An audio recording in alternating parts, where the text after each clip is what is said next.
La noche anterior a mi cumpleaños número 65, mi esposa fallecida vino a mí en un sueño y me susurró con urgencia: «No te pongas la camisa que te dieron Cole y Tessa, por favor no te pongas esa camisa». Me desperté empapado en sudor frío, con el corazón desbocado. Era cierto. Mi hijo Cole y su esposa Tessa me habían regalado hacía poco una camisa preciosa para la celebración. Cuando la examiné con detalle al día siguiente, descubrí algo que me heló el alma. Antes de continuar con esta historia escalofriante, tengo curiosidad. ¿Desde dónde estás viendo esto ahora mismo? Deja tu ciudad y la hora en los comentarios. Me encantaría saber cuántos de ustedes han aprendido a confiar en esa sensación misteriosa que te dice que algo no está bien. 3:17 de la madrugada. El resplandor rojo del reloj digital atravesaba la oscuridad cuando desperté de golpe, jadeando como si me hubiera estado ahogando. El pijama pegado a mi espalda, empapado en sudor frío.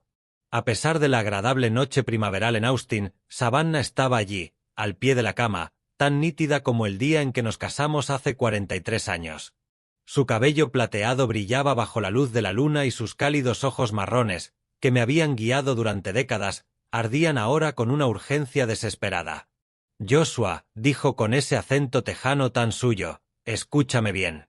No te pongas la camisa que te trajeron Cole y Tessa. ¿Me oyes, cariño? Ni se te ocurra ponerte esa camisa azul». Repitió esas palabras 3 veces, cada una más insistente, antes de desvanecerse entre las sombras como niebla al amanecer. Me incorporé con las manos temblando, pasándolas por mi cabello gris. La casa crujía a mi alrededor con sonidos familiares. 28 años en este vecindario de Westlack, y aún así, aquella noche todo se sentía distinto. A través de la ventana, la luz del porche de los Henderson proyectaba sombras inquietantes sobre su jardín. 2 semanas atrás, Cole y Tessa habían venido a cenar un domingo con su regalo. La presentación había sido elaborada, caja de tienda cara, papel de seda, todo el espectáculo. Mi nuera estaba inusualmente animada, su cabello rubio perfecto, su bolso de diseñador aferrado como un escudo.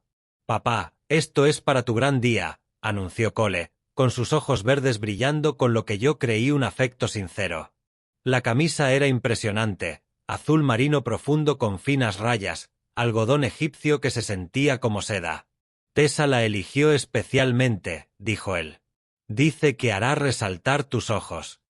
Tessa asintió con entusiasmo, moviendo sus manos perfectamente cuidadas. «Queríamos algo realmente especial, Joshua. 65 es un hito. Te verás muy distinguido en la fiesta».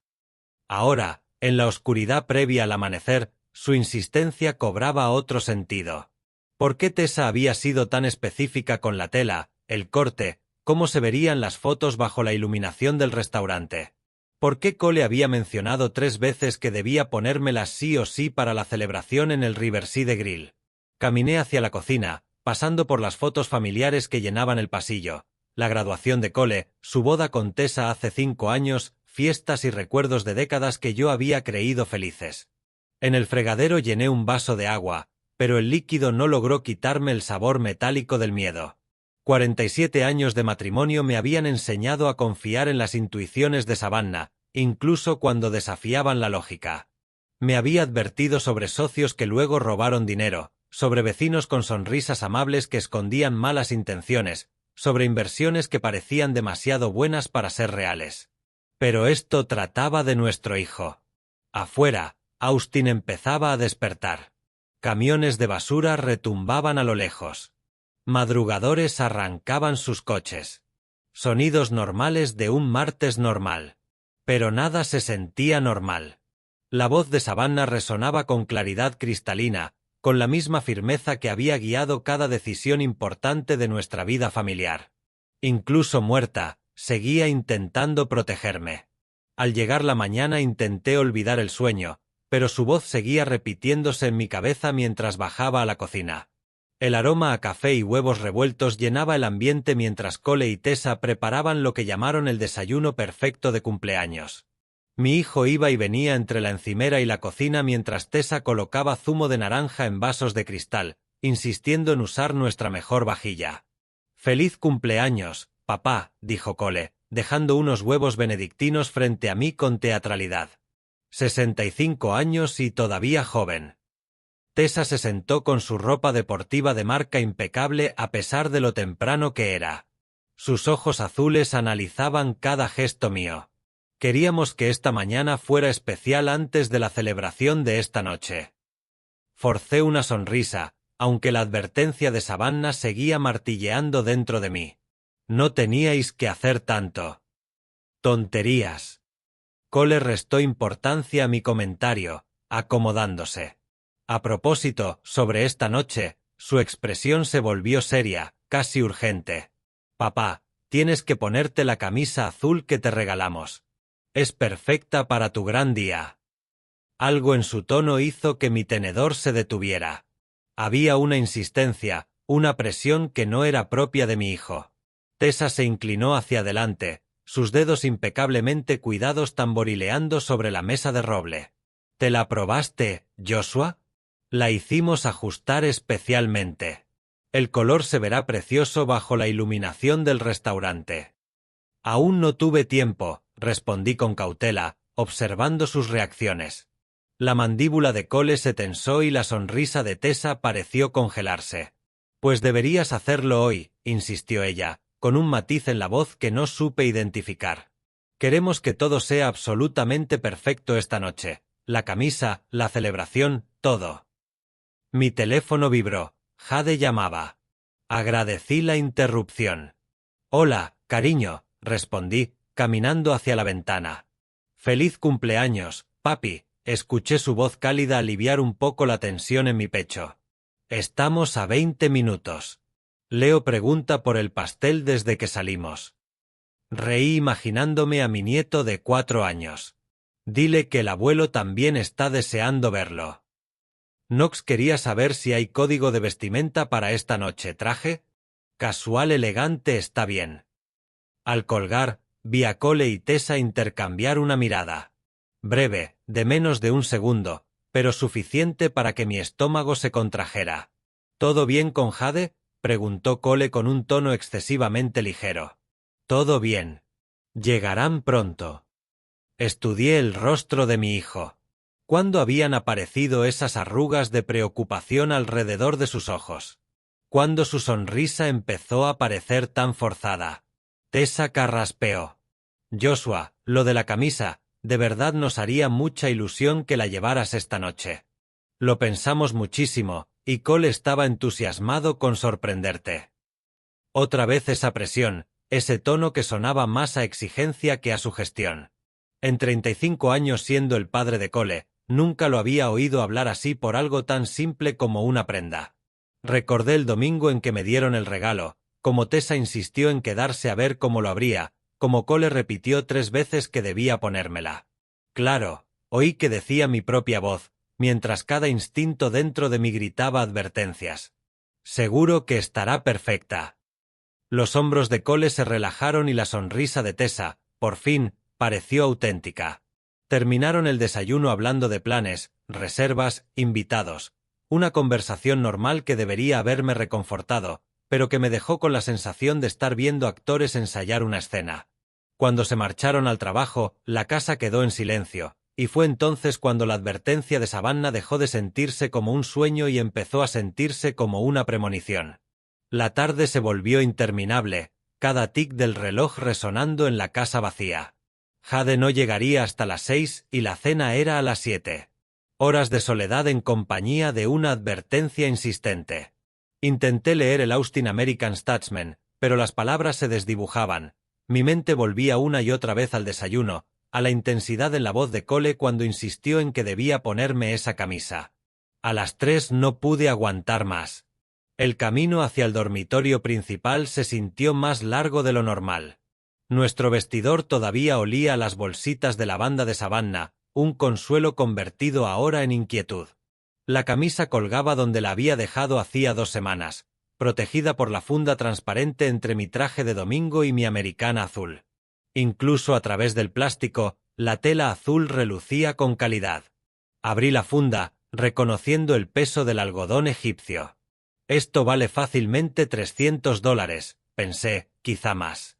Un regalo así debería haberme emocionado, no llenarme de ansiedad. La llevé hacia la ventana, bajo la luz de la tarde, y la examiné. La confección era impecable, costuras alineadas, botones de nácar, puños franceses. Todo transmitía elegancia. ¿Por qué entonces me daba escalofríos? Extendí la camisa sobre la cama, la misma cama donde Savannah había aparecido horas antes. Pasé mis manos por la tela, metódicamente. Todo normal hasta que llegué al cuello. Entonces lo sentí, una ligera diferencia, algo casi imperceptible, como si hubiera material extra entre la tela exterior y el forro interior. Sutil, sí, pero real. Mi corazón empezó a latir con fuerza. A simple vista el cuello era normal, las puntadas impecables. Pero aquel grosor seguía allí, concentrado justo en la parte que descansaría sobre mi nuca. Me quedé mirando aquella camisa aparentemente inocente. ¿Me estaba volviendo loco? ¿Era el duelo? ¿La edad? Cole era mi hijo. Tessa siempre me había tratado bien. Pero la voz de Savannah resonó en mi mente con claridad absoluta. No te pongas esa camisa. En 47 años de matrimonio, ella nunca se equivocó. Nunca. Me salvó de estafas, de malas decisiones médicas, de socios peligrosos. Su intuición rozaba lo sobrenatural. Y ni la muerte la había apagado. Rodeado de recuerdos de nuestros 43 años juntos, tomé una decisión. Si había una mínima posibilidad de que algo estuviera mal, debía saberlo. Mis manos temblaban cuando agarré las tijeras de su vieja caja de costura. Si estaba equivocado, arruinaría el regalo. Pero si tenía razón, coloqué las tijeras sobre la costura del cuello. La caja de costura de Savannah estaba abierta a mi lado, sus carretes de hilo y su dedal gastado desparramados como instrumentos quirúrgicos. Respiré hondo y di el primer corte. La tela cedió con facilidad, revelando la estructura interior. Al principio todo parecía normal, entre tela estándar, puntadas profesionales. Pero cuando amplié la abertura, algo cayó. Un polvo blanco finísimo, como azúcar glass, se esparció por la colcha azul en un hilo delgado. Retrocedí de golpe. Las tijeras cayeron al suelo mientras más polvo seguía descendiendo del compartimiento oculto. Me quedé inmóvil. El polvo no tenía olor, casi sin peso. Quizá una cucharada, tal vez menos, pero suficiente para helarme la sangre. Aquello no era un accidente. Alguien había cosido ese polvo ahí dentro, ocultándolo con habilidad profesional. Solo la advertencia de Savannah me había llevado a descubrirlo.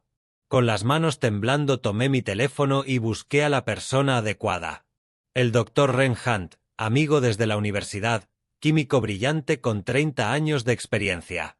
Si alguien podía decirme qué era aquello, era él. Joshua, respondió sorprendido. Esto sí que no me lo esperaba. Necesito tu ayuda, Ren, dije de golpe. Encontré algo, y creo que alguien quiere hacerme daño. Silencio. ¿Qué tipo de algo? Preguntó con un tono que me puso la piel de gallina. Polvo blanco, como harina. Estaba cosido dentro del cuello de una camisa. Escondido. Jesús, Joshua. No lo toques más. Ni respires cerca. ¿Puedes traerme una muestra? ¿Cuánta necesitas? Una pizca, en una bolsa de plástico. Pero escucha, su voz se volvió grave, ten muchísimo cuidado. Si alguien escondió polvo en una prenda, no es talco.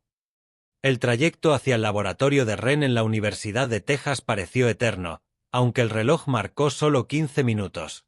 Había recogido una pequeña muestra con una cucharita de plástico, conteniendo la respiración, y la guardé sellada. El resto seguía sobre la cama. Ren me recibió en la puerta lateral del edificio. A sus 63 años, mantenía la intensidad cerebral que lo había hecho uno de los químicos forenses más respetados del suroeste. Déjamelo ver, dijo, llevándome a su laboratorio. Observé cómo analizaba la muestra, primero con una lupa, luego con diversos instrumentos. 30 minutos que se sintieron como horas. Finalmente levantó la vista, pálido. Joshua, Esto es veneno. Un veneno de contacto diseñado para absorberse con el calor y el sudor. Sentí un golpe en el pecho. ¿Qué haría?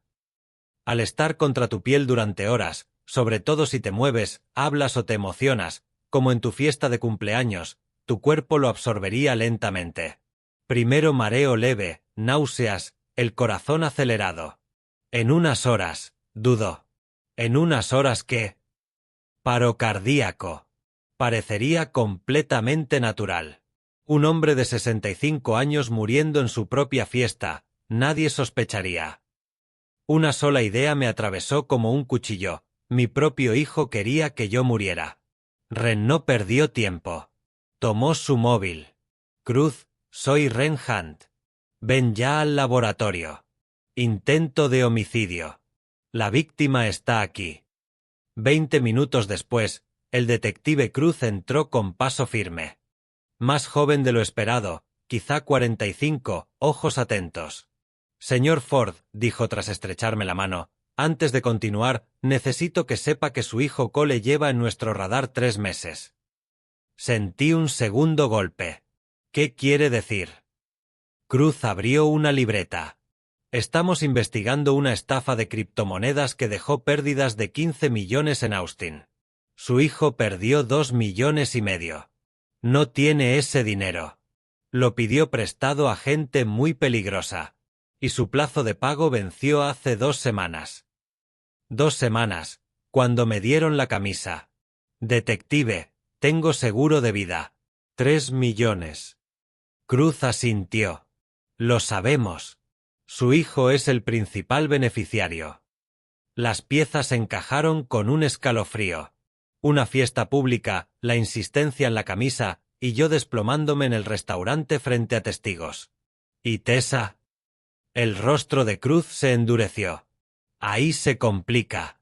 Tessa Morrison tiene antecedentes. Fraude de seguros en Oklahoma hace 5 años.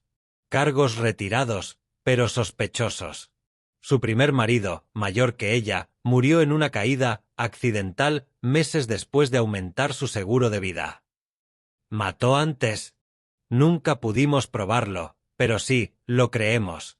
Cuando investigamos a Cole, su nombre saltó enseguida.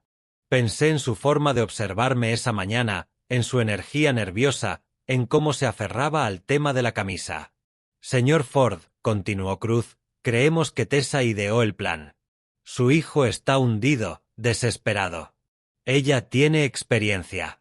Lo habrá convencido de que no tenía otra salida. ¿Qué ocurre ahora? Vamos a atraparlos. Usted irá a su fiesta tal como estaba previsto, pero sin esa camisa. Cuando vean que no la lleva, se alterarán. Y ahí actuaremos. Tendrá protección encubierta en todo momento. De cebo, murmuré. Estará completamente seguro. A las 5:30, todo estaba listo. 3 agentes encubiertos en el Riverside Grill, uno como ejecutivo cenando, otro como parte de una pareja celebrando, otro en la barra. Todos con visión directa a nuestra mesa. Me miré en el espejo ajustando una camisa blanca sencilla que tenía desde hacía años. Se sentía extraña para una ocasión especial, pero era necesaria. El timbre sonó a las 6 en punto, seguido por pasos pequeños corriendo por el pasillo. «Abuelo, abuelo», gritó Leo con su voz de 4 años. Lo abracé con más fuerza de la que esperaba. «Aquí está mi nieto favorito», dije. «Ayudé a mamá a elegir tu regalo», anunció orgulloso. «Es sorpresa, pero es súper bueno». Jade apareció con su melena cobriza brillando bajo la luz. «Feliz cumpleaños, papá», dijo abrazándome con fuerza. Knox entró detrás con un paquete envuelto. «Vas elegante, Joshua», comentó con una sonrisa. «¿Listo para la gran celebración?» El camino hacia el Riverside Grill se sentía irreal. Leo no paraba de hablar del pastel de cumpleaños mientras Jade comentaba los asientos de los invitados. Una conversación familiar normal que debería haberme llenado de paz, pero que sonaba como voces de otra vida. El restaurante estaba lleno de la energía típica de la noche. Nuestro salón privado estaba decorado con globos y flores, un gran cartel de Feliz cumpleaños 65 colgado en una pared.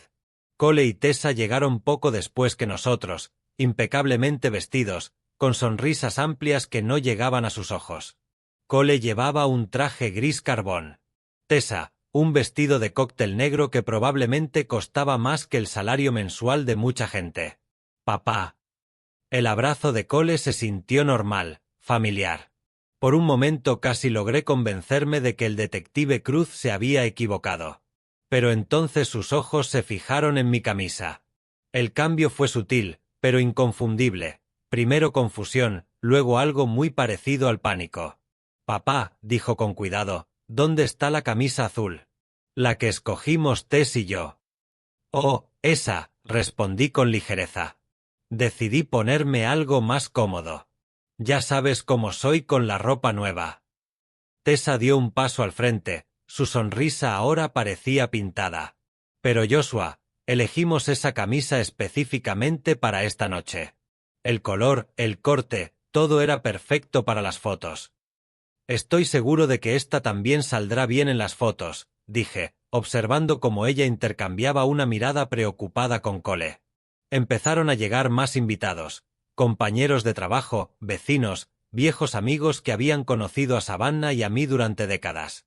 La sala se llenó de risas y conversación, el tipo de celebración que debería haber marcado un cumpleaños importante. Pero yo solo observaba a Cole y a Tessa.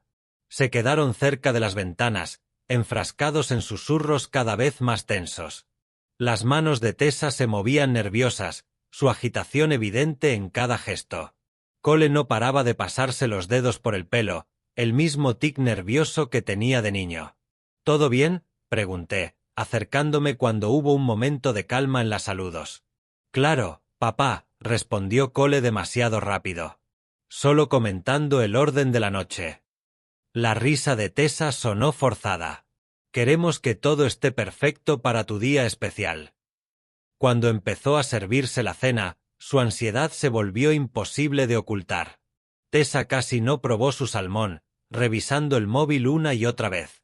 Cole se excusó 2 veces para atender supuestas llamadas de negocios y regresaba siempre más alterado. Los agentes encubiertos interpretaron sus papeles a la perfección. El ejecutivo de negocios que de vez en cuando miraba hacia nuestra mesa mientras repasaba documentos, la pareja de aniversario compartiendo vino y confidencias, el comensal solitario en la barra aparentemente absorto en su teléfono, pero con visión directa de todo. A medida que la fiesta avanzaba y llegaban más invitados, veía a mi hijo y a mi nuera cada vez más agitados. Era hora de terminar con esta farsa. El momento llegó durante el postre, mientras el camarero repartía las porciones del pastel de chocolate que Leo había ayudado a elegir. La sala vibraba con una charla cómoda, los invitados recordaban anécdotas de mis años en la constructora y hablaban de Savannah. Era exactamente el tipo de cálida celebración familiar que debería haber marcado este hito. En vez de eso, estaba a punto de destrozarlo todo. Me puse de pie despacio, golpeando suavemente mi copa de vino con un tenedor hasta que las conversaciones se apagaron. 23 rostros se volvieron hacia mí, expectantes. Amigos, vecinos, colegas que habían venido a celebrar lo que creían que era simplemente el cumpleaños número 65 de un hombre. Gracias a todos por estar aquí esta noche, empecé, con la voz más firme de lo que esperaba. Su presencia significa más de lo que imaginan, especialmente desde que perdí a Savannah. Murmullos de simpatía recorrieron la sala. Al otro extremo de la mesa, Cole y Tessa permanecían inmóviles, sus caras máscaras de atención forzada. Tenía preparado un discurso distinto para hoy, continué, sosteniendo la mirada de mi hijo. Algo sobre gratitud y familia, sobre las bendiciones de llegar a esta edad rodeado de personas a las que amo. La mandíbula de Cole se tensó apenas. Los nudillos de Tessa estaban blancos por lo fuerte que apretaba la servilleta. Pero hoy descubrí algo que lo cambia todo. Hice una pausa, dejando que el peso de esas palabras cayera sobre la sala, ahora en silencio absoluto. Descubrí que mi hijo y mi nuera intentaron asesinarme.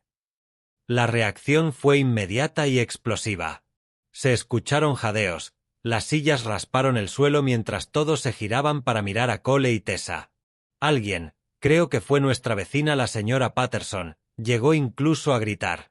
Papá, ¿de qué estás hablando? Cole se levantó de golpe, con el rostro enrojecido. ¿Te has vuelto loco? Esto es ridículo. Ah, sí. Saqué de mi bolsillo interior una pequeña bolsa de plástico con el polvo blanco que Ren había analizado. Esto es veneno de contacto, Cole. Estaba cosido en el cuello de la camisa azul que tú y Tessa insististeis tanto en que me pusiera esta noche. Tessa se había quedado completamente pálida. El maquillaje caro ya no podía ocultar el terror en sus ojos. Joshua, estás claramente confundido. Quizá deberíamos llevarte al médico, balbuceó. El plan era sencillo, continué, ignorando sus protestas. Yo llevaría la camisa en mi fiesta de cumpleaños. La sustancia se absorbería a través de mi piel durante la noche y provocaría lo que parecería un infarto natural. Un hombre de 65 años, celebrando con comida pesada y vino, emocionado, nadie habría dudado. Esto es una locura. La voz de Cole se quebró de pura desesperación. Papá, estás teniendo una crisis. Nosotros jamás, $2,5 millones, Cole. El número quedó flotando en el aire como una sentencia de muerte. Eso es lo que perdiste en esa estafa de criptomonedas. Eso es lo que debes a gente que no acepta disculpas como pago. El color desapareció del rostro de mi hijo. A nuestro alrededor, los invitados seguían en silencio, algunos tapándose la boca de horror, otros mirando incrédulos. Y $3 millones, proseguí sin piedad, es exactamente lo que vale mi póliza de vida. Conmigo muerto, podrías saldar tus deudas y aún te sobraría dinero. Fue entonces cuando Tessa se quebró. No se suponía que pasara así, gritó, mientras las lágrimas surcaban su rostro perfectamente maquillado. Iban a matar a Cole. Lo habrían matado si no pagaba. ¿Qué otra opción teníamos? Tessa, cállate, soltó Cole lanzándose hacia ella, pero ya era tarde. Fue idea mía, ¿vale? Sollozó ella, completamente rota. Yo sabía cómo hacerlo, ya lo había hecho antes. Parecería natural, nadie sospecharía nada. Estábamos desesperados. Fue entonces cuando el detective Cruz y sus agentes entraron en el salón, mostrando sus placas mientras se dirigían hacia Cole y Tessa con movimientos rápidos y precisos. Cole Ford, Tessa Ford, quedan detenidos por conspiración para cometer asesinato e intento de asesinato, anunció Cruz con voz firme, cortando el caos como un cuchillo. Cole no opuso resistencia cuando le pusieron las esposas, pero no apartó los ojos de mí. Cuando el metal cerró sobre sus muñecas, me miró con lágrimas cayendo por su rostro y susurró: «Papá, lo siento. Nunca quise que esto acabara así». 3 meses después, estaba sentado en el tribunal del condado de Travis viendo cómo sentenciaban a mi hijo. Las palabras del juez retumbaron en la sala. Cole Ford, 15 años en el Departamento de Justicia Criminal de Texas. Tessa Ford, 20 años como principal artífice de esta conspiración. Cole se giró a mirarme antes de que el alguacil se lo llevara. El mono naranja le colgaba delgado. Había perdido peso durante todo el proceso judicial. Nuestros ojos se encontraron y vi al niño que corría hacia mí cuando se raspaba la rodilla, el que construía maquetas de aviones en la mesa de la cocina. Tessa no mostró vulnerabilidad alguna. Mantenía la barbilla alta, el cabello rubio perfectamente peinado pese a enfrentarse a 2 décadas de prisión, conservando la frialdad que casi me había costado la vida. Las semanas posteriores fueron las más oscuras desde la muerte de Savannah. Jade se mudó temporalmente con Knox y Leo, pidiendo una excedencia en su trabajo de enfermera. «Papá, no puedes culparte», me dijo una noche mientras veíamos a Leo perseguir luciérnagas en el jardín. Cole tomó sus decisiones. Tessa lo manipuló, sí, pero él eligió seguir adelante. Sabía que tenía razón en teoría, pero mi mente volvía una y otra vez a las mismas preguntas. ¿En qué había fallado como padre?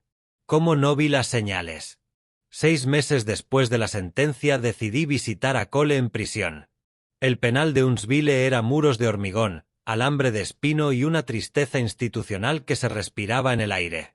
Cole parecía mayor cuando lo trajeron a la sala de visitas, con canas asomando en las sienes. Papá, susurró, no pensé que vendrías. Yo tampoco estaba seguro, admití. Tras unos minutos de silencio, Cole empezó a hablar de golpe, como si llevara meses conteniéndose. Nunca se suponía que llegara tan lejos. Estaba muerto de miedo, papá. Esa gente no solo me amenazaba a mí. Sabían dónde vivía Jade, dónde iba Leo al preescolar. Tenían fotos. Me contó lo de la inversión en criptomonedas, el corredor encantador que lo convenció de endeudarse hasta el cuello. Cuando la estafa se destapó, debía dinero a gente que cobraba con violencia. Tessa dijo que conocía una salida, continuó. Me habló de su primer marido, de cómo había funcionado antes. Me lo pintó como algo limpio, sin dolor. Que simplemente te quedarías dormido en la fiesta. Pero hubiera sido asesinato, Cole, dije en voz baja. El asesinato de tu propio padre. Mirando a ese hombre roto que alguna vez había sido mi orgullo, sentí como la rabia empezaba a disolverse, dejando un pozo de compasión. Cole, dije, extendiendo la mano para tocar la suya, te perdono. Me miró con los ojos enrojecidos. ¿Cómo puedes perdonarme después de esto? Porque sigues siendo mi hijo. Porque el perdón no tiene que ver con lo que tú mereces, sino con lo que yo decido cargar. 2 semanas después conduje hasta Austin Memorial Gardens, donde descansa Savannah. Llevé rosas blancas y me senté en nuestro banco. Gracias, dije en voz alta. Gracias por la advertencia. Gracias por salvarme. Una brisa suave agitó los robles, por un momento, juraría que sentí su mano en mi hombro. De pie ante la tumba de Savannah 6 meses más tarde, comprendí por fin que el amor a veces protege incluso desde el otro lado. Hoy, 2 años después, vivo en una casita a solo 10 minutos de la casa de Jade. Cada domingo Leo entra corriendo por la puerta con la misma energía de siempre, gritando «abuelo», enseñándome sus nuevos dibujos o contándome sus aventuras en el colegio. Esos momentos se han convertido en mi ancla, recordándome que la vida continúa, que el amor sobrevive incluso cuando la traición intenta destruirlo. Mirando atrás, me doy cuenta de lo peligrosamente ingenuo que fui. Durante 65 años creí que familia significaba seguridad, que la sangre garantizaba lealtad. Confié sin cuestionar, amé sin límites y casi muero por ello. No seas como yo. No des por sentado que compartir ADN es compartir valores. Incluso quienes tenemos más cerca pueden esconder una oscuridad que jamás imaginaríamos. La lección más dura que aprendí es que, a veces, las personas que mejor nos conocen son las más capaces de hacernos daño. Conocen nuestras debilidades, nuestras rutinas, nuestros puntos ciegos. Cole sabía que yo nunca sospecharía de él. Tessa sabía que me pondría cualquier regalo que me dieran, porque así soy, un hombre que confía por completo en su familia. Pero esto es lo que quiero que entiendas de estas historias de abuelo: la traición no tiene por qué destruirte. Sí, te cambia para siempre. Ahora soy más precavido, más consciente de las sombras que pueden ocultarse tras caras familiares, pero no he permitido que eso me vuelva amargo ni que cierre mi corazón al amor. Dios tiene maneras de protegernos incluso cuando nosotros no podemos. La advertencia de Savannah llegó desde más allá de este mundo, un recordatorio de que el amor trasciende la muerte y de que nunca estamos completamente solos en nuestros momentos más oscuros. Esa intervención sobrenatural me salvó la vida y me enseñó que la fe y la intuición a veces hablan más alto que la lógica.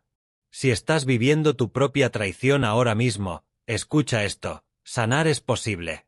El perdón, el verdadero perdón, no consiste en excusar lo que te hicieron, sino en negarte a llevar su veneno en tu corazón. Cole cumplirá su condena y yo he hecho las paces con eso. Pero no voy a permitir que sus decisiones me roben los años que me quedan ni mi capacidad de amar. Estas historias de abuelo no son solo entretenimiento, son advertencias, lecciones, recordatorios de que la vida puede cambiar en un instante. Esta historia real casi termina con mi muerte, pero se convirtió en un testimonio de supervivencia, del poder de escuchar a tu instinto y de las formas misteriosas en que el amor nos protege. Confía en tus sueños, escucha a tu intuición y recuerda que, a veces, la historia verdadera más importante que escucharás es la que te enseña a cuestionarlo todo, incluso a tu propia familia. Si esta historia tocó tu corazón o te abrió los ojos, me encantaría leerte en los comentarios. Comparte tus experiencias con traiciones familiares o advertencias sobrenaturales. Tu historia podría salvar la vida de alguien. Y si estas historias de abuelo resuenan contigo, suscríbete a Sweet Revenge para más relatos reales y potentes que nos recuerdan lo frágil y valiosa que es la vida. Sí. Después de 5 años en coma, no veía la hora de sorprender a mi esposa Carmen en Torres Construcción, mi empresa. Crucé las puertas principales con una enorme sonrisa, listo para gritar ¡sorpresa! Pero las palabras murieron en mi garganta cuando escuché la voz de un desconocido resonando en el vestíbulo. Friega bien ese suelo o ya sabes lo que pasará. A través del pasillo vi a Carmen de rodillas, con un uniforme de limpiadora, frotando frenéticamente el mármol de nuestro propio edificio. ¿Quién se atrevía a obligar a mi esposa a trabajar como conserje así? Haría que lo pagaran. Antes de contarte qué ocurrió realmente durante esos 5 años en los que estuve inconsciente, dime en los comentarios desde dónde estás viendo esto y qué hora es allí. Lo primero que recuerdo después de 5 años de oscuridad fue la voz del doctor Sebastián Vale quebrándose de incredulidad. Ellen, ven aquí ahora mismo. Esto es imposible. Me observaban junto a la cama como si fuera un milagro, que supongo que lo era. Tras 5 años en estado vegetativo, el Denver general prácticamente se había olvidado de mí. Señor Torres, dijo el doctor Vale con las manos temblorosas, ha estado inconsciente desde 2018. Lo estamos llamando un milagro médico. A medida que la conciencia volvía, los recuerdos me inundaron como un abrazo cálido. Las risas de Sofía resonando por nuestra casa de Denver mientras perseguía a nuestro Golden Retriever, el tarareo suave de Carmen mientras preparaba las cenas de domingo, quitándose la harina del delantal con esa sonrisa preciosa. Eran los días dorados de Torres Construcción, cuando había levantado la empresa de la nada hasta convertirla en la constructora más confiable de la ciudad. Cada tarde volvía a casa cubierto de serrín y Carmen se burlaba de mí por ensuciar su suelo recién fregado. Sofía corría a mis brazos sin importarle lo manchada que estuviera mi ropa. En cuanto me dieron el alta, supe exactamente a dónde ir. Torres Construcción había sido la obra de mi vida y, después de 5 años fuera, moría de ganas de sorprender a mis empleados y ver la cara de Carmen iluminarse al verme entrar. Firmé el alta contra las protestas del doctor Vale y tomé un taxi directo hacia la avenida 32. Pero algo se sintió mal en cuanto bajé del coche. El edificio era el mismo, pero había un letrero nuevo donde antes estaba el de Torres Construcción, Cross Maintenance and Cleaning Services, en grandes letras negras. El estómago se me encogió, pero intenté convencerme de que habría alguna explicación. Empujé la puerta principal justo cuando escuché una voz dura resonando desde el interior. Friega bien ese suelo o ya sabes lo que pasará. Seguí el sonido por el pasillo y lo que vi me heló la sangre. Carmen, mi digna y preciosa Carmen, estaba de rodillas limpiando inodoros con un cepillo gastado. Llevaba un uniforme gris descolorido con Cross Maintenance bordado en la espalda. Sus manos, antes siempre cuidadas, estaban rojas y agrietadas por los químicos. Aquella era la mujer que solía organizar galas benéficas, que imponía respeto en cualquier sala. Ahora la trataban como si fuera personal de limpieza en nuestro propio edificio. Papá. La voz de Damián me hizo girar. Mi yerno apareció en el marco de la puerta, su expresión pasando de la sorpresa a lo que parecía una alegría genuina. Dios mío, estás despierto. Es increíble. Corrió hacia mí con los brazos abiertos, pero algo parpadeó en sus ojos durante una fracción de segundo, algo que no encajaba con su sonrisa. Carmen, mira, papá por fin ha vuelto con nosotros. Carmen levantó la mirada del suelo, el terror clarísimo en sus ojos. Se puso de pie a toda prisa, dejando caer el cepillo con estrépito. Cuando se inclinó para abrazarme, lo que susurró en mi oído me dejó helado. Caspian, finge que no recuerdas nada o estaremos todos en peligro. Aquella noche, Carmen condujo hasta casa en un silencio sepulcral, con los nudillos blancos apretando el volante. La casa que había construido 15 años atrás en Cherry Creek Drive seguía en pie, pero todo se sentía mal. El jardín que antes cuidaba con tanto mimo estaba lleno de maleza, La pintura de los postigos se descascarillaba y el columpio del porche, donde Sofía escuchaba cuentos antes de dormir, colgaba torcido de unas cadenas oxidadas. Esa ya no era la cálida casa familiar que recordaba. Dentro era aún peor. Muebles caros que no reconocía llenaban el salón, mientras que nuestras fotos habían sido sustituidas por cuadros genéricos.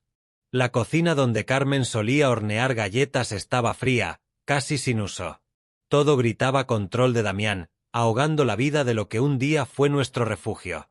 Carmen se dejó caer en el viejo sofá y se cubrió el rostro con las manos.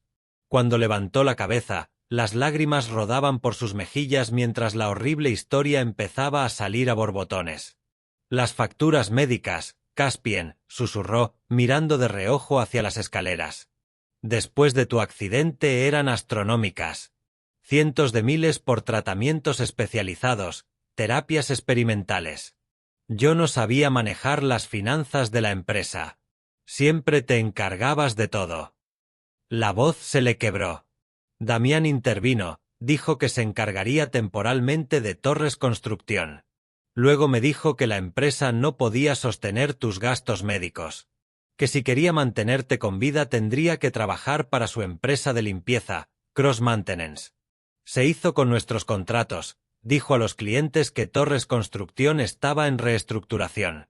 No tuve opción, o fregar suelos o verte morir en la cama del hospital. La crueldad me golpeó como un puñetazo. Mi yerno había convertido a mi esposa en su sirvienta usando mi vida como chantaje. ¿Y Sofía?, pregunté, temiendo la respuesta. El rostro de Carmen se descompuso. Lleva escolarizada en casa 3 años. Damián dijo que era mejor mientras tú estabas enfermo, pero en realidad quería controlarlo todo. No puede invitar amigas, ni dormir fuera, ni ir a eventos del colegio. Le dijo que si se quejaba o contactaba con alguien fuera de la familia, la mandaría a vivir con extraños y no nos vería nunca más. Unos pasos suaves en la escalera hicieron que los dos miráramos hacia arriba. Sofía apareció en el rellano y sentí que se me rompía el corazón. Mi niña, antes llena de vida, ahora se veía delgada y pálida. Sus ojos, que solían brillar, estaban velados por un cansancio que ninguna niña de 12 años debería conocer. Dio un paso tímido hacia abajo, sosteniendo mi mirada con una añoranza tan profunda que me dolió el pecho. Empecé a levantarme, pero ella negó con la cabeza rápidamente y volvió a subir. La puerta de su habitación al cerrarse sonó como un disparo. Carmen la observó con lágrimas en los ojos. Quiere correr hacia ti, pero está aterrorizada. Damián se ha encargado de eso. Se inclinó hacia mí, bajando la voz. Caspien, hay algo más sobre tu accidente. El informe policial nunca tuvo sentido. Siempre fuiste un conductor cuidadoso. El tiempo era perfecto aquel día. Pero cerraron la investigación demasiado rápido y Damián sabía detalles que no debería saber. Hay algo que debes saber de tu accidente, Caspien, no fue realmente un accidente. A la mañana siguiente, las palabras de Carmen no dejaban de resonar. Si el accidente no había sido casual, alguien había intentado matarme. Mientras miraba un café que no podía beber, un nombre emergió de mis recuerdos: Warren Mitchell. Había sido el jefe de mantenimiento de vehículos en Torres Construcción durante 8 años y tenía acceso a todos los camiones y a mi coche personal. Su renuncia repentina justo después de mi accidente ahora parecía mucho menos casual. Encontrar a Warren me llevó casi todo el día. Su piso estaba vacío, el teléfono desconectado y los antiguos empleados no sabían nada de él desde hacía años. Por fin, un camarero en la avenida Fax mencionó haber visto a alguien que encajaba con su descripción en el Rustian Shore, un tugurio junto al río South Platte.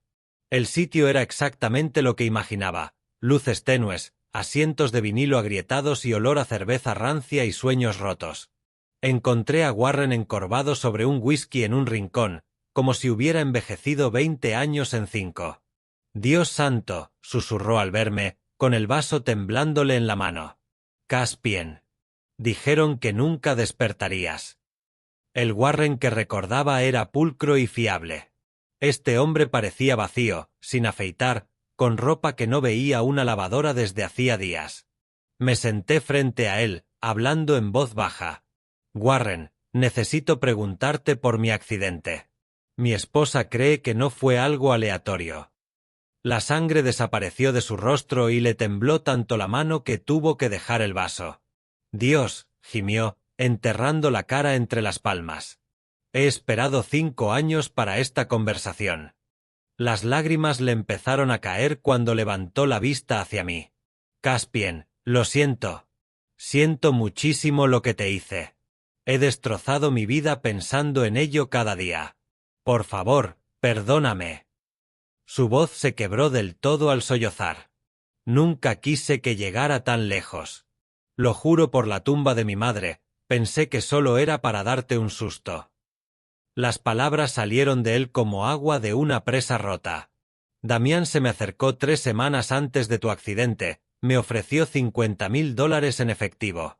Al principio pensé que era una broma, pero me enseñó extractos bancarios. El dinero era real. Sentí que la sangre se me helaba mientras Warren seguía. Quería que manipulara tus frenos, que pareciera un fallo mecánico. Dijo que estabas bebiendo mucho, que la familia estaba preocupada. Me convenció de que era una especie de intervención para obligarte a buscar ayuda. La voz de Warren se quebró. Pero cuando aflojé esas conexiones, supe que no se trataba de asustarte. Esos frenos fallarían por completo en la primera bajada. La magnitud de la traición de Damián me golpeó como un martillo. Lo planeó desde el principio, dije. El accidente, hacerse con la empresa, controlar a mi familia, todo estaba calculado. Warren asintió, destrozado. Después del choque, cuando dijeron que quizá no despertarías, me di cuenta de lo que había hecho. Le había ayudado a intentar matarte. Renuncié al día siguiente. No soportaba estar cerca de Torres Construcción. He estado bebiendo desde entonces, intentando olvidar. Warren, ¿tienes pruebas? Algo que demuestre que Damián te pagó. Los ojos de Warren se iluminaron con una esperanza desesperada. Sí, sí las tengo, pero no aquí. Se levantó con dificultad. Están en mi trastero, un guardamuebles en Federal Boulevard. Lo guardé todo allí, extractos bancarios, grabaciones, fotos, todo. Ven conmigo ahora mismo. Te lo enseñaré todo. Declararé contra él, señor Torres. No puedo vivir más con esta culpa. Tengo todo lo que necesitamos para destruirlo. Con las pruebas de Warren en nuestras manos, sabíamos que teníamos munición suficiente para acabar con Damián, pero necesitaba un profesional que supiera cómo usarla. Warren sugirió a Maxwell Stone, un abogado de renombre con una oficina en el último piso de Republic Plaza, en pleno centro. Stone se había hecho famoso derribando ejecutivos corruptos y no había perdido ni un solo caso de fraude corporativo. Maxwell Stone era exactamente lo que imaginaba: pelo plateado, mirada afilada, un traje que costaba más que el coche de la mayoría.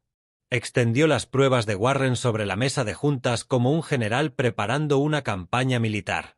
Caballeros, dijo tras revisar extractos bancarios y grabaciones de llamadas, este es el caso de intento de asesinato y fraude corporativo más sólido que he visto en 25 años.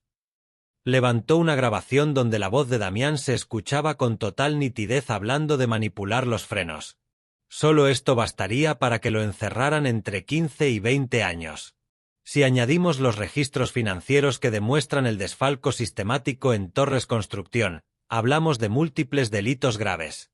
Stone se recostó en la silla con una sonrisa depredadora.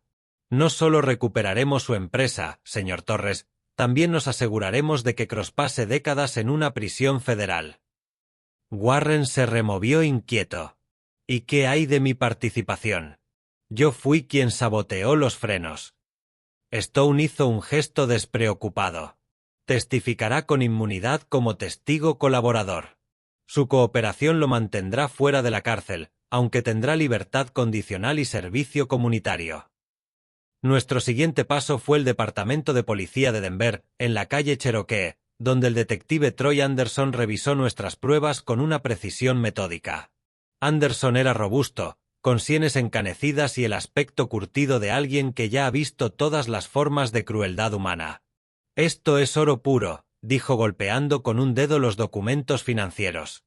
Intento de asesinato, fraude, malversación. Podemos arrestar a Cross esta misma noche. Pero Stone tenía una idea mejor. Detective, ¿y si dejamos que Cross se ahorque públicamente primero? Mañana, Torres convocará una reunión de emergencia del Consejo. Warren aparecerá como testigo sorpresa y le daremos a Cross una única oportunidad para confesar y devolverlo todo voluntariamente. Anderson asintió, satisfecho.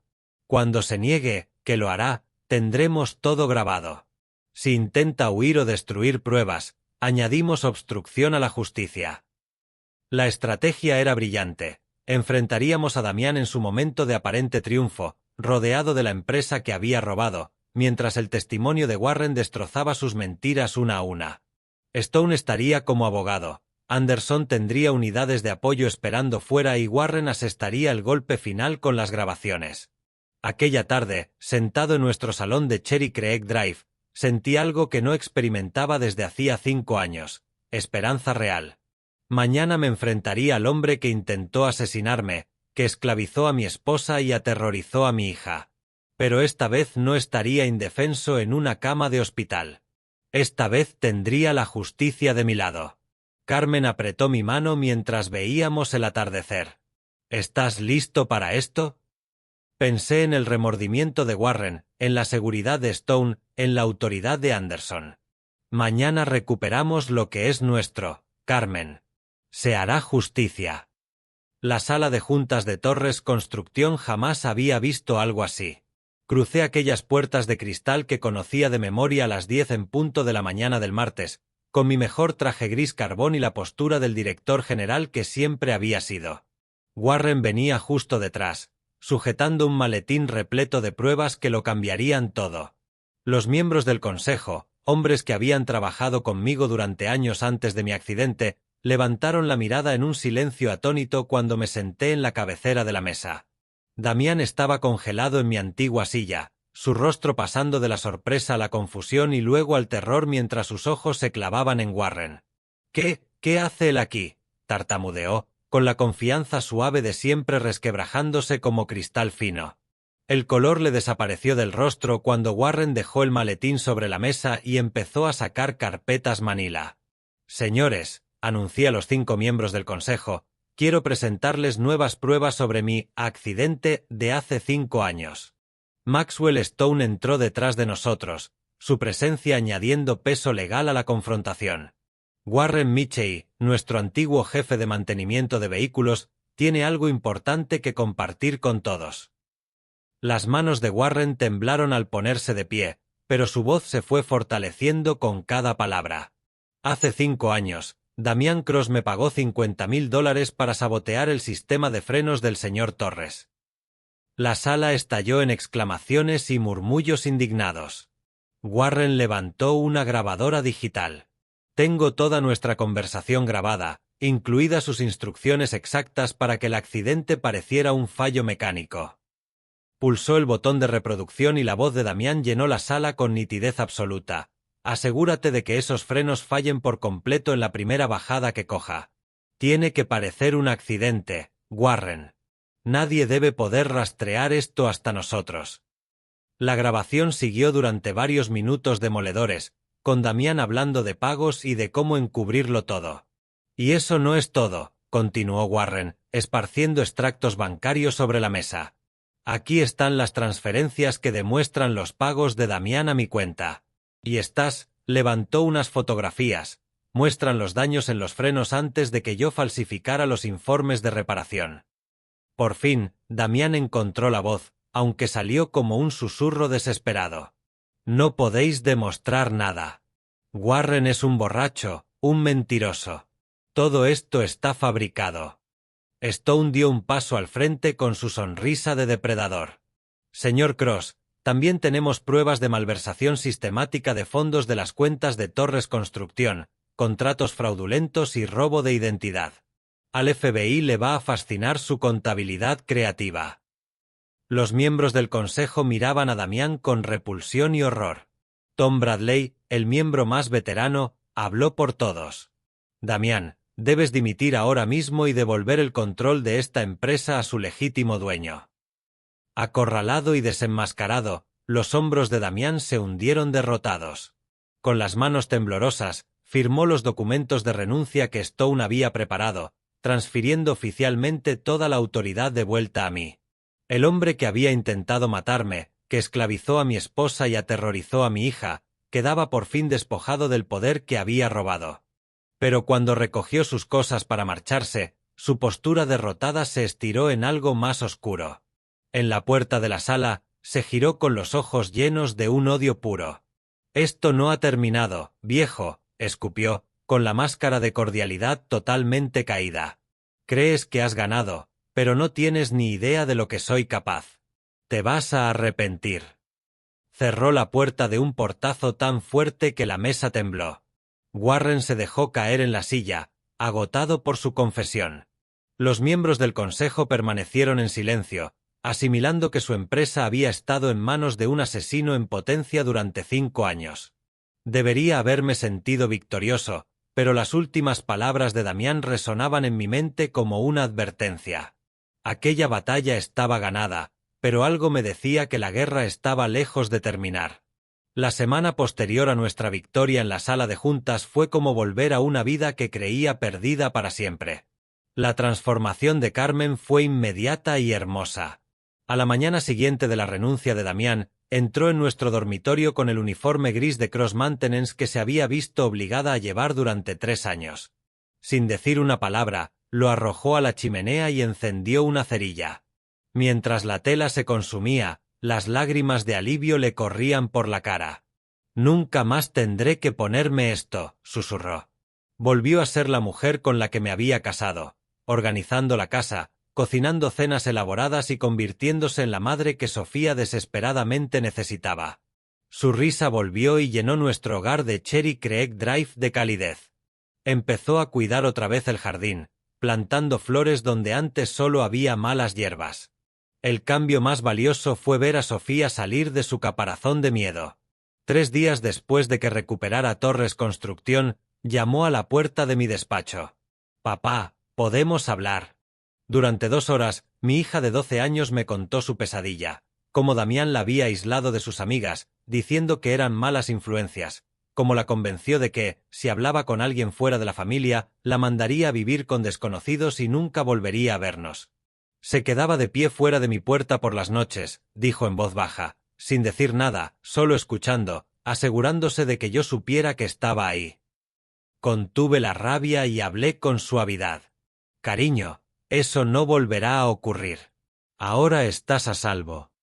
Su cara se iluminó con la primera sonrisa auténtica que le veía desde que desperté. «¿De verdad puedo volver al cole normal y tener pijamadas?» «Por supuesto. Te apuntaremos al Instituto Cherry Creek el mes que viene». Nuestras cenas se convirtieron en lo mejor del día. Sofía hablaba sin parar de los libros que quería leer, de las amigas que esperaba hacer, de las actividades que se había perdido. Carmen compartía sus planes para redecorar la casa, borrando cualquier rastro de Damián. Me descubrí riendo más que en años. Una tarde, sentados en el porche mientras el atardecer pintaba de dorado y púrpura las rocosas, comprendí algo profundo.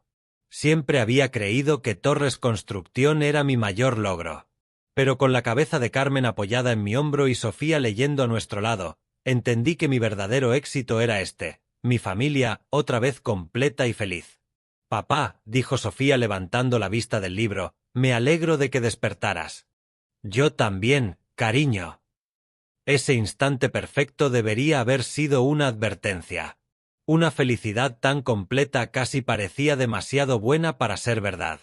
Mis instintos se confirmaron cuando Sofía no regresó a casa después de la clase de refuerzo del martes por la tarde.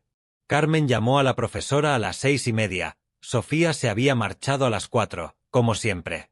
A las 7, cuando nuestra hija seguía sin cruzar la puerta, el rostro de Carmen se puso pálido de pánico. «Caspien», dijo con la voz temblando mientras sostenía el móvil, «Sofía no contesta». Su teléfono va directo al buzón. La sangre se me heló al recordar las últimas palabras de Damián: te vas a arrepentir. El teléfono sonó exactamente a las 8:15, cortando el silencio tenso del salón como una cuchillada. Carmen y yo miramos el identificador de llamadas. Mostraba un número desconocido, pero sabíamos quién era antes incluso de descolgar. «Hola, Caspian». La voz de Damián sonaba tranquila, casi alegre, lo que la hacía infinitamente más aterradora. «Supongo que te estarás preguntando dónde está tu preciosa hijita ahora mismo». Apreté el teléfono con tanta fuerza que me crujieron los nudillos. «Si le has hecho daño, te juro por Dios, está perfectamente», me interrumpió Damián, «por ahora. Pero eso puede cambiar muy rápido según tu grado de colaboración. Verás, nuestra pequeña función en la sala de juntas fue bastante humillante para mí. He tenido que reajustar mis planes». Carmen me agarró del brazo, el rostro blanco de terror mientras escuchaba mi parte de la conversación. Puse la llamada en altavoz para que oyera todo. «¿Qué quieres, Damián?» Su risa fue fría, mecánica. «Quiero que vengas a Torres Construcción solo. Trae todas las grabaciones y pruebas de Warren, además de documentos firmados que transfieran la empresa de vuelta a mi nombre de forma permanente. Tienes 1 hora. Y si no, entonces Sofía no volverá a casa a cenar mañana. Ni nunca». La línea quedó en silencio un instante antes de que continuara. «Ah, y Caspian, si veo coches de policía, si noto cualquier signo de que hayas avisado a las autoridades, tu hija muere al instante. Esto es entre tú y yo». La llamada terminó dejándonos en un silencio devastador. Carmen se desplomó en el sofá, sollozando sin control. «Va a matarla. Va a matar a nuestra niña». Me arrodillé junto a ella, obligándome a pensar con claridad pese al pánico que me ahogaba. «Carmen, escúchame. No estamos indefensos. Tengo un plan, pero necesito que seas fuerte por Sofía». Entre lágrimas, asintió. «¿Qué necesitas que haga?». Expliqué rápido, pero con calma. «Voy a ir a Torres Construcción, pero no voy a entrar a ciegas. Cuando llegue y confirme dónde está Sofía, te enviaré exactamente una palabra por mensaje. Bien. En cuanto recibas ese mensaje, esperas exactamente 15 minutos y luego llamas al detective Anderson de inmediato. Le dices que Damián tiene a Sofía en Torres Construcción y que yo estoy dentro intentando negociar». «¿Por qué 15 minutos? ¿Por qué no llamo enseguida?» «Porque necesito tiempo para alejar a Sofía del peligro inmediato. Si las sirenas se oyen en cuanto yo entro, Damián puede entrar en pánico y hacerle daño. 15 minutos me dan margen para ver cómo está todo y, con suerte, ponerla a salvo». Carmen se secó las lágrimas, el instinto de madre imponiéndose al miedo. «¿Y si algo sale mal? ¿Y si 15 minutos no bastan?». Besé su frente, intentando transmitir una seguridad que no sentía del todo. «Entonces Anderson sabrá exactamente dónde encontrarnos. De una manera u otra, esto acaba esta noche». El camino hacia Torres Construcción fue los 20 minutos más largos de mi vida. El polígono industrial estaba inquietantemente silencioso a las 9 de la noche de un martes, con solo unas farolas dispersas iluminando aparcamientos vacíos y edificios a oscuras. Mi propia empresa parecía siniestra en la penumbra, como una trampa esperando cerrarse. Aparqué al otro lado de la calle y saqué el móvil. Tenía las manos más firmes de lo que esperaba al escribir el mensaje que podía salvar a mi hija o condenarnos a los dos. Bien. La palabra desapareció en el ciberespacio y, en algún punto de la ciudad, Carmen estaría iniciando su propia cuenta atrás de 15 minutos. La puerta principal estaba abierta, lo que debería haber sido mi primera señal de alarma. Crucé el vestíbulo por el que había pasado miles de veces, pero aquella noche se sentía como entrar en una tumba. El ascensor me esperaba con las puertas abiertas, como si Damián hubiera previsto cada paso. El olor me golpeó en cuanto las puertas se abrieron en la tercera planta. El tufo agrio y penetrante del gas llenaba el aire. El corazón me martilleaba en el pecho mientras seguía el rastro por el pasillo hacia mi antiguo despacho. A través de las puertas de cristal vi una única luz encendida y, en el centro de la habitación, atada a una silla, estaba Sofía. Empujé las puertas y los ojos llenos de lágrimas de mi hija se encontraron con los míos. Tenía cuerdas gruesas alrededor del cuerpo y cinta adhesiva en la boca, pero estaba viva. En ese momento, todo lo demás dejó de importar. Bienvenido a tu fiesta de jubilación, Caspian. Damián salió de detrás de mi antiguo escritorio apuntándome al pecho con una pistola cromada. Se le veía distinto, desaliñado, al borde del colapso, con el brillo desesperado de quien ya no tiene nada que perder. He estado preparando este momento toda la semana. Me humillaste delante del consejo, me costaste todo lo que había logrado. Ahora es hora de ajustar cuentas. Señaló una carpeta manila sobre la mesa. Firma esos papeles, transfiriendo Torres Construcción de vuelta a mi nombre de forma permanente. Luego te arrodillas y me pides perdón por arruinarme la vida. El olor a gas era casi insoportable, me hacía llorar los ojos y me mareaba. Miré alrededor y vi algo que me congeló la sangre. Las rejillas de ventilación estaban tapadas con cinta y escuchaba un silbido constante procedente de alguna parte de las paredes.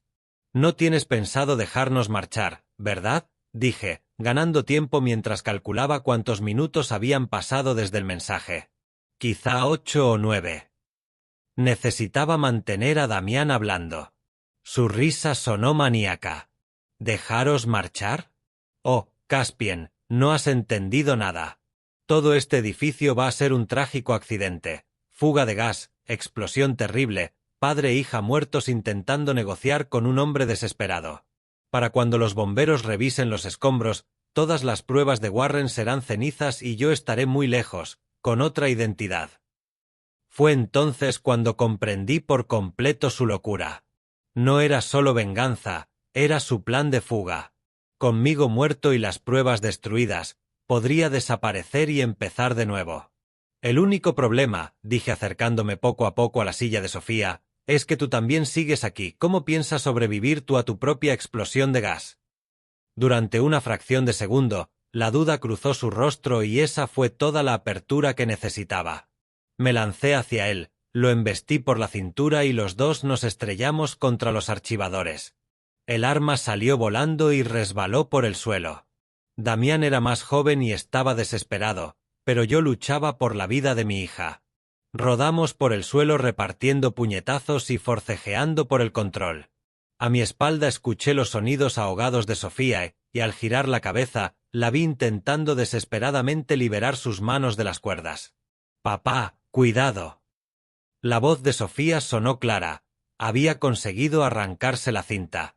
Damián había cogido un abrecartas de los papeles desparramados y lo blandía hacia mis costillas. Le agarré la muñeca justo a tiempo y peleamos por el cuchillo improvisado.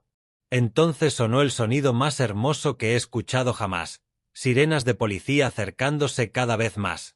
Habían pasado exactamente 15 minutos y Carmen había seguido el plan al pie de la letra. «No», gritó Damián al darse cuenta de que su crimen perfecto se desmoronaba. «Los llamaste, lo arruinaste todo». La puerta se abrió de golpe y el detective Anderson entró con 2 agentes uniformados, armas desenfundadas. «Suéltalo y al suelo, ahora mismo». Damián dejó caer el abrecartas y levantó las manos, con la cara deformada por la rabia y la derrota. Mientras los agentes le ponían las esposas, corrí hacia Sofía y terminé de soltarle las cuerdas. Carmen apareció en la puerta con lágrimas desbordadas, corriendo a abrazarnos a los dos. «Tenemos que evacuar ya», gritó Anderson por encima del silbido cada vez más intenso del gas. «Toda esta planta va a volar». Bajamos por las escaleras corriendo. Carmen sujetaba a Sofía y yo ayudaba a Anderson a arrastrar al esposado Damián. Apenas llegamos al aparcamiento cuando Torres Construcción explotó en una bola de fuego que iluminó el cielo de Denver. Damián yacía en el asfalto, quemado y destrozado, pero vivo para enfrentar la justicia. Mientras abrazaba a mi familia viendo arder mi empresa, supe que nunca había estado tan feliz de perder un edificio. 6 meses después, me encontraba en el vestíbulo de nuestra nueva sede en la calle 17, viendo cómo la luz de la mañana entraba a raudales por los ventanales de suelo a techo que sustituían los viejos muros de ladrillo. La estructura de acero y cristal se alzaba 12 plantas hacia el cielo de Denver, un monumento a la resiliencia y al renacer. Sobre la entrada principal, unas letras elegantes decían Torres and Carmen Construcción, un nombre que honraba a la mujer que lo sacrificó todo por mantener unida a nuestra familia. Convertir a Carmen en mi socia al 100% no fue solo un gesto simbólico. Durante ese medio año se volcó en aprender cada aspecto de la gestión de obras, tomando cursos en la Universidad de Colorado en Denver y sacándose la licencia de contratista. La mujer que antes se disculpaba por no entender las finanzas ahora revisaba presupuestos con la precisión de una ejecutiva veterana. Había pasado de víctima asustada a mujer de negocios formidable que imponía respeto en cualquier sala. «Papá, mira esto». La voz entusiasmada de Sofía resonó en la nueva sala de juntas mientras desplegaba unos planos sobre la mesa. Con 13 años, mi hija había desarrollado una pasión por el diseño arquitectónico que rivalizaba con la mía. El trauma de su secuestro había sido reemplazado por una seguridad inquebrantable y el sueño de convertirse en arquitecta. Pasaba los fines de semana en las obras con casco puesto, haciendo preguntas técnicas a los jefes de obra sobre ingeniería estructural. La niña asustada y aislada que Damián intentó quebrar era ahora una adolescente vibrante con planes de cambiar el horizonte de Denver. La justicia fue rápida y contundente para Damián Cross. Las pruebas de Warren, sumadas a los nuevos cargos de intento de asesinato por nuestro último enfrentamiento, se tradujeron en una condena de 25 años en prisión federal. El juez fue especialmente duro, destacando que los crímenes de Damián eran una traición calculada a la confianza familiar, que golpea el núcleo mismo de la dignidad humana. Pasará el próximo cuarto de siglo en una prisión de máxima seguridad sin posibilidad de libertad condicional. Pero esta historia no va realmente sobre la venganza ni sobre la justicia. Va sobre los lazos irrompibles de la familia y el poder de la esperanza para superar incluso las circunstancias más oscuras. Durante 5 años estuve inconsciente mientras el mal echaba raíces en mi casa, pero el amor resultó más fuerte que el odio. La entrega sacrificial de Carmen me mantuvo con vida. El valor de Sofía le permitió sobrevivir a la tortura psicológica. La culpa de Warren lo llevó finalmente a la redención y nos ayudó a recuperar nuestras vidas. De pie en nuestro nuevo edificio, rodeado de la familia que casi pierdo para siempre, entendí algo profundo sobre la verdadera naturaleza del éxito. Torres Construcción siempre había sido construir buenos cimientos para edificios, carreras y comunidades. Pero el cimiento más importante que jamás levanté no estaba hecho de hormigón y acero, sino de confianza, sacrificio y amor incondicional. Hoy, Carmen y yo trabajamos codo a codo, construyendo no solo estructuras, sino un legado para Sofía. Nuestra hija habla emocionada de unirse algún día al negocio familiar, trayendo ideas frescas y energía juvenil para continuar nuestra misión. El nombre Torres perdurará más fuerte que nunca. Si estás enfrentando tus propias circunstancias imposibles, recuerda esto. Por muy oscuro que parezca todo, por muy poderosos que parezcan tus enemigos, nunca subestimes la fuerza que nace de luchar por quienes amas. La familia no es solo la sangre, es la gente que se queda a tu lado cuando todo se derrumba y te ayuda a reconstruir desde las cenizas. El espíritu humano es sorprendentemente resistente. Con esperanza, determinación y el apoyo de quienes más importan, puedes superar cualquier obstáculo y crear algo hermoso incluso a partir de la pérdida más devastadora. No te rindas. Tu propia historia de regreso está esperando a ser escrita. Al mirar atrás en este viaje, me doy cuenta de lo cerca que estuve de perder todo lo que realmente importaba. Durante 5 años yací inconsciente mientras mi familia sufría en silencio. No cometas mi error. No supongas que tus seres queridos están a salvo solo porque confías en quienes los rodean. Y nunca subestimes la capacidad del mal para disfrazarse de ayuda. Esta historia real me enseñó que Dios tiene una forma de traernos de vuelta a casa cuando más nos necesitan. Creo que el Señor guió mi despertar milagroso en el momento exacto, igual que guía a cada uno de nosotros en nuestras horas más oscuras. A veces lo que parece casualidad es, en realidad, intervención divina actuando en nuestras vidas. Lo que ocurrió con Damián me recordó que el mal suele llevar un rostro familiar, pero Dios lo ve todo y la justicia siempre acaba alcanzando a quienes se alimentan de los inocentes. Estas historias de abuelo no son solo entretenimiento, son recordatorios de que los lazos familiares nunca se rompen del todo, por mucho tiempo que pase o por muy grave que sea la situación. Cuando vi a Sofía tener miedo de su propio abuelo, entendí el verdadero coste de mi ausencia. Pero el amor de Dios tiene una forma de sanar incluso las heridas más profundas. Esta historia casi terminó en tragedia si hubiera despertado solo unas semanas más tarde. La mayor bendición no fue recuperar Torres Construcción, fue escuchar a Sofía llamarme abuelo con amor genuino en la voz. Estas historias de abuelo nos recuerdan que estar presentes es el regalo más valioso que podemos ofrecer a nuestra familia. Si esta historia real tocó tu corazón, comparte tus propias experiencias familiares en los comentarios. Y no olvides suscribirte a nuestro canal para más historias inspiradoras que celebran los lazos inquebrantables del amor familiar. Tu historia podría ser exactamente lo que otra persona necesita escuchar.